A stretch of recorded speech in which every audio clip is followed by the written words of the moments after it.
Big Calvin Bassey might have been a flop. Rangers might have screwed Ajax out of 20 million, but he's still good enough to earn a move to the Premier League. Welcome back, guys, to Fog Football for your daily SPFL transfer roundup. And we're going to bring up a striker here, or a defender even, someone who is not in the SPFL, but he used to be, and that is the man that goes by the name of Big Calvin Bassey. He may have ties to Rangers, but guess what? Rangers aren't going to get any sell-on fee because there was no profit made. So I think that's actually quite impressive for Rangers, the fact that they made more money selling to Ajax than Ajax did selling to the Premier League. I think there's got to be a bit of smugness about it, but at the same time there's no money being made, and I actually feel like that's pretty poor for Rangers not to get a sell-on fee. Like, realistically, how much did they think they were going to make off Bassey Ajax when they sold them on to actually get any money? True, but they were always taking a risk. When you sell them for £20 million, to get any sort of profit, you need to have Ajax selling for more than that, and that's just going to be difficult. Not saying that he's a bad player, not saying that it's not possible for him to go for more than 20 million, but I don't think he was ever going to go for that much more than 20 million, unless he excelled massively at Ajax, which he did not. It looks like he's actually had a really bad season, so he's actually went for less than the 20 million. Ajax have lost out. I mean, Rangers have still made good money, but I think Rangers would have been hoping to have made even more money on Bassey, especially when you look at how Celtic have done with transfers and sell-on fees. Like, for example, with Frimpong, Celtic are looking to get a massive amount of money in for him. Yeah. Regardless of whether it's a profit or not.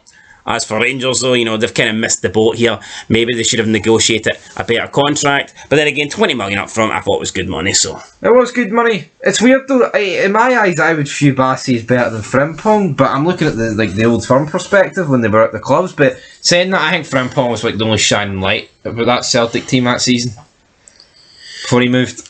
Yeah, definitely. Rangers, though, have also signed Danilo, so that deal is going to happen. It's been agreed. Pretty much been made official today, so yeah, Danilo, Rangers player. Yep, number 99, he's took it off R9, and Rangers almost signed R9, so maybe this is R9 regen.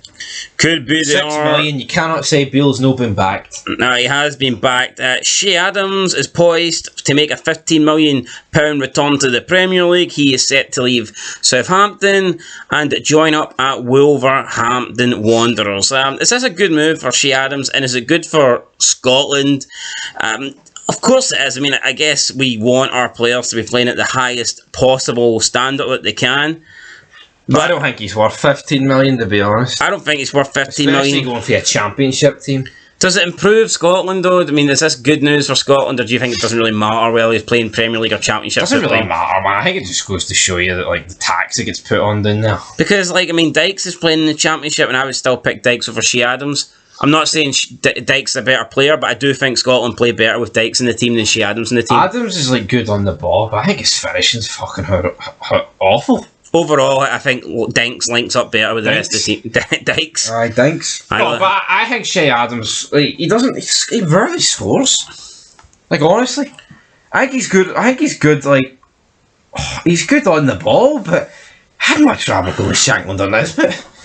There you heard it. And speaking of striking, it looks like Hearts could be striking up a deal because they have appeared to have agreed a contract, or at least agreed a verbal agreement with Tokyo for Japanese forward Kusuke Tagawa. So yep, that team came out and said that he's away, and then Hearts are like, no, he's not away, actually, we're just in talks. So to me, he's away. A loan deal. Yeah, why would this club come out and say that he's away if he's not away? It doesn't make any sense. You could understand Hearts trying to downplay it and keep it under wraps, but it doesn't really make sense for this Japanese side to come out and be like, nah, he's definitely away. No, it makes no sense. But it is a loan, so maybe it's like, here, it's not a permanent thing, we can kind of let the cat out of the bag. Yeah, so I think he will join up, and if you check out Sun Scotland TV, guys, there'll be a video on that tomorrow. And Callum Parsons finally spoke about possibly joining Hearts once again. There was recent bids to get him back at the club earlier this season. However, it didn't happen for whatever reason. I don't know, Sheffield United that wanted more money. Calum Parsons. Maybe two of the three Hearts managers didn't want him. Yeah, maybe Stephen Naismith got outvoted 2-1. But no, Sorry, I'm a nay. Callum Parsons must be like the oldest 28-year-old looking person in football. Just looks like a fucking porn star for the 70s, doesn't he, man? He does. Would be fucking tash. Big Callum Parsons, you know what, was a great player in his time at Hearts, but I mean, he was at Hearts when Hearts were going through really bad periods. Someone said, what's his age? I'd have said he's like 33 or something. Only 28. 28? Callum Parsons, he's a versatile player that can play right back or up front. To me, that's normally a sign of you're not very good. That screams pish. It does, it's not very good. But saying that, guys, I would take him back at Hearts 100%.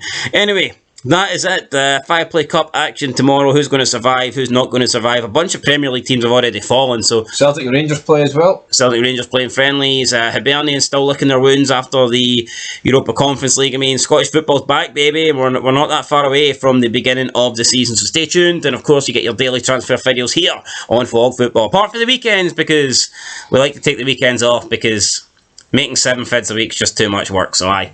Five is plenty. That's plenty, Jack. Right, till next time, peace.